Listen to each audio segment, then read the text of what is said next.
You're tuned in to Roommate TV, and today's program is the eighth movie in the 50 Shades of Horror Challenge. It's 1986's Terrorvision, and where can you watch it? I don't know. This movie's kind of hard to find. Oh, wow, what a drag. Well, at least next week's movie won't be so obscure, so stick around to the end of the show to find out what that will be. Terrorvision is scary by being gross and having a dangerous monster. It has the highest body count in the challenge yet, possibly hitting double digits. The monster and the way it kills its victims is pretty gnarly. However, this movie isn't even close to realistic. The monster, while looking disgusting and unique, looks pretty fake. Well, he's cute in a face only a mother could love kind of way. The characters are over the top in an exaggerated, surreal way too, making the whole story intentionally farcical. This makes the movie so much fun, but also keeps it from ranking scarier on the list. Turn off your brain. You won't need it for this movie, and you'll find this smutty and deranged flick to be a blast. The movie stars are the Putterman family. We have Raquel, the mom who's obsessed with working out. She's proud of her husband Stanley. He's got a really high IQ. He's been rigging his house up with all the latest gadgets. Pleasure Palace, here we come. He's a bit of a Dork. and I hope he doesn't mind me calling him a corny tryhard. Hey, no problem, dude. Raquel's dad is a military nut. I'm sick of downtown. Used to be the place to go.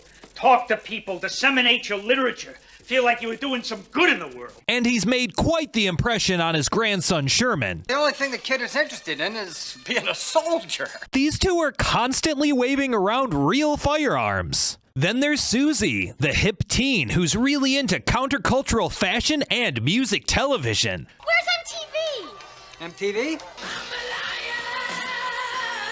Leave it! I love this song! She's totally tubular. Stanley's latest project is a TV receiver that gets all the world's channels. After a bit of trouble, he fixes it with his superior intellect. But now the dish picks up otherworldly signals too. At first everything's fine, all of the channels are working, but Gramps wants the remote, so they wrestle over it, causing a pretty freaky malfunction. After the sweet rainbow effects subside, the TV returns to normal, and they watch an Elvira knockoff, Medusa. While they zone out, Susie answers the ringing doorbell. Her boyfriend Odie is here to take her to a concert. She asks her parents, Can we use the jacuzzi tonight? Not tonight, baby. Your father and I might be swinging. "Thanks, Puttermans, for helping the 50 Shades of Horror out-cringe the 50 Shades of Grey." Susie is embarrassed, but Odie actually looks impressed. The parents gossip about Odie and Susie's fashion choices while getting ready for their night clubbing. But don't they know how ridiculous they look? Ah, delicious irony. The family heads out, except for Grandpa and Sherman, who stay to watch TV. They tune into an unusual channel. And check it out, interdimensional cable 28 years before Rick and Morty did it. Hey, he's a gross-looking booger, ain't he? I'd nuke that sucker!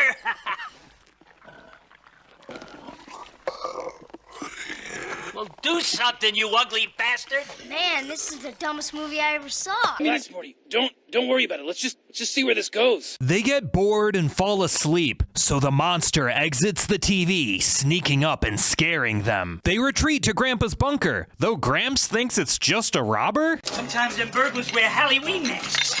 They scare the poop out of you. They arm themselves, then split up. Grandpa gets ambushed, the monster easily caving in his head before goopifying him and lapping him up. Sherman can't save Grandpa, but he sees the monster retreat into the TV. I love these rainbow effects so much. Can we bring back this type of special effect, please? He calls the cops. Hello, police? There's a monster on TV. It ate Grandpa. Are you aware that what you're doing is a criminal offense? The cops don't believe him, but Sherman tries his parents, who just returned home. Oh, is he gonna be joining us?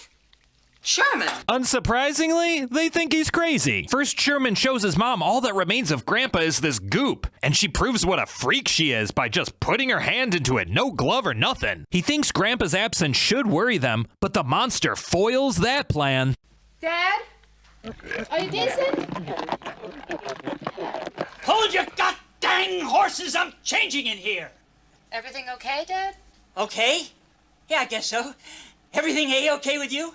Meanwhile, Stanley tries to impress the couple with his jacuzzi room. The man and Raquel leave to mix some drinks, while the lady disrobes and gets in. Stanley shows how he's too dorky for the swinger lifestyle by leaving to go and get swimwear instead of just skinny dipping. The man returns with the drinks and gets into the pool. He notices a strange substance in the jacuzzi. Maybe it's a sex lubricant.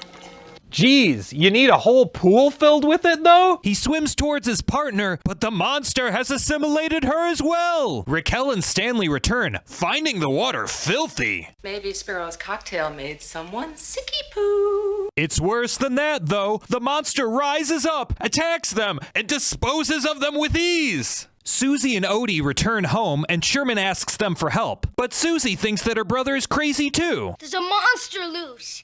It ain't Grandpa. I think it just ain't Mom and Dad. Honestly, Sherman, sometimes you are such a nerd. The monster got him. Sherman, if you shut up about the monster, I'm gonna make you take your pills. Pills? What color? She does humor him though, and they check in on their parents. The monster again tricks them into thinking that everything's fine. Hi, kids.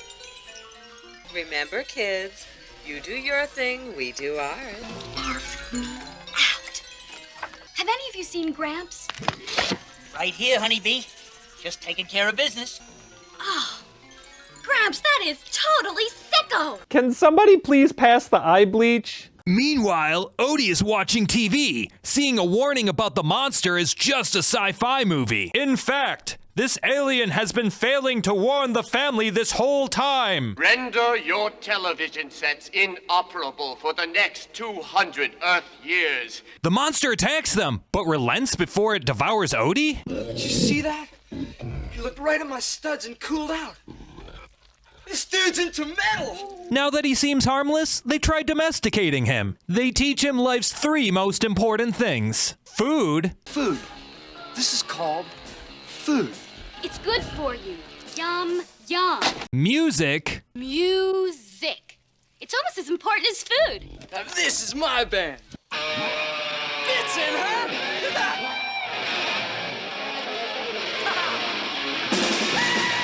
Alright, dude, metal! And TV. TV.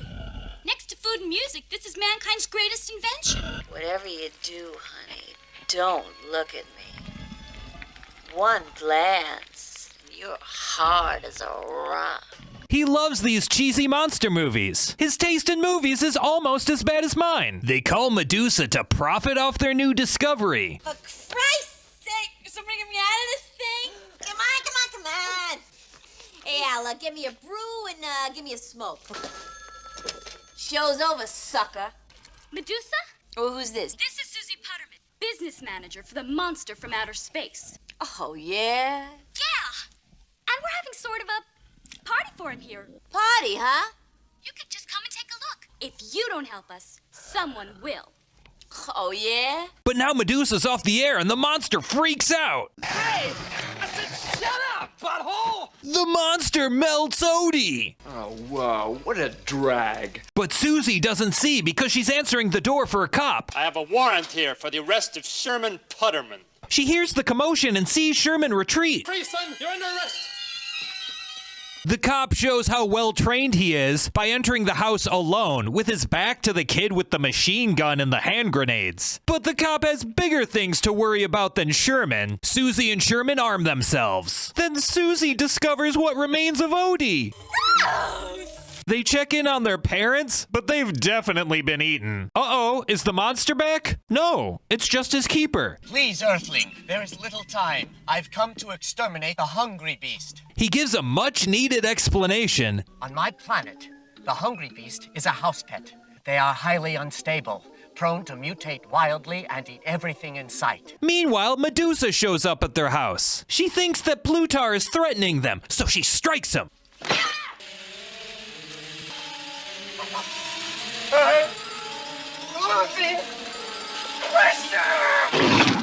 She's smug about helping them. Right in the nick of time, huh? But Susie lays into her for her mistake. You killed him! I just saved your ass. How about a little gratitude? You killed him!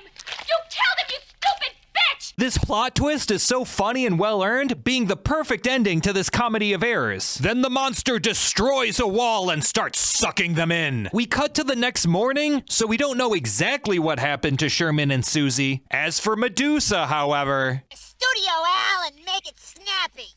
Come on.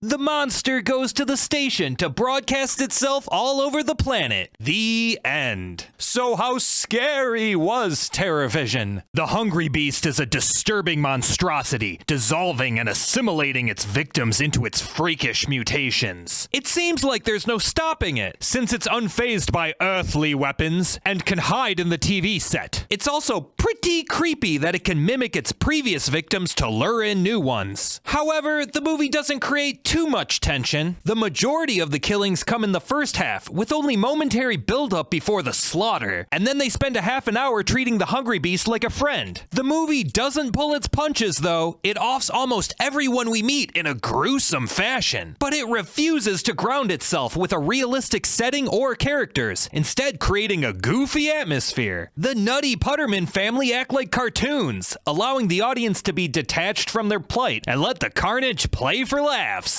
This makes Terrorvision a great movie for newcomers to the genre. It's unambiguously horror, yet you'd have to be exceedingly squeamish to be haunted by it. But what do you think? Is Terrorvision scarier than Gremlins? Did I skip a movie that isn't as scary that you think should be on the list? Tell me about it in the comments. This week's other recommended review is from Brandon Tenold. His channel focuses on cult movies, but the big overlap between cult and horror means he covers scary movies frequently. His channel's a great place to find hidden gems like Terrorvision. His style is to crack jokes while summarizing the movie, throwing in references to other movies and occasional behind-the-scenes info, all of which he does in this clip. Maybe it's a sex lubricant. Well, that is what they make movie slime out of, so... yeah, you're probably right. The guy, of course, ends up getting eaten by the monster, but the look on his face says it was still totally worth it. Kinda ruined the Putterman's plans, though. Wait a minute.